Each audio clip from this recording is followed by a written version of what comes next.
Off the coast of Italy, they are finally getting around to righting the Costa Concordia. Remember that cruise ship?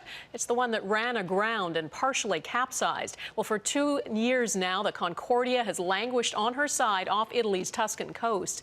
And as this time-lapse shows, she's slowly being winched off the rocky seabed in what is the most complex and costly maritime salvage ever. Officials say it has gone well so far, but as Stuart Greer reports, there are still challenges ahead. Never before has anyone attempted to lift a ship so huge. For the first 3 hours, the Costa Concordia, which is 2.5 times the weight of the Titanic, didn't even budge. But with cables applying some 6,000 tons of force, a brown, muddy waterline slowly began to appear, a sign the vessel was moving.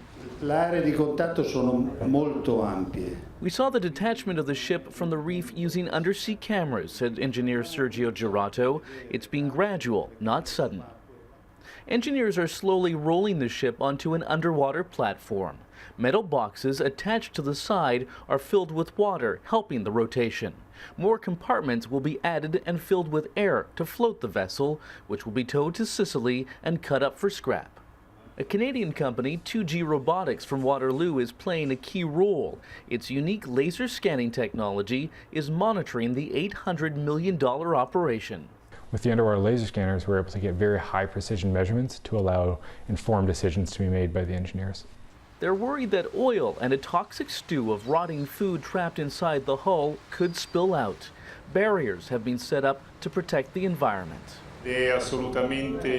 The water's clear at the moment, says this official. There's no noticeable leaks.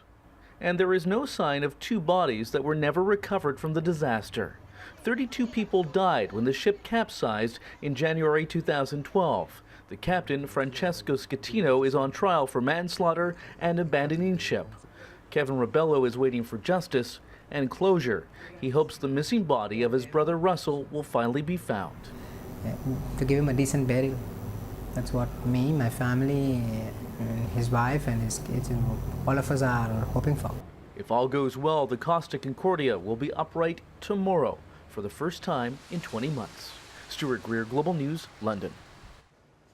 And you can watch the salvage operation live online. We've got a link to it on our website. You'll find that at globalnews.ca.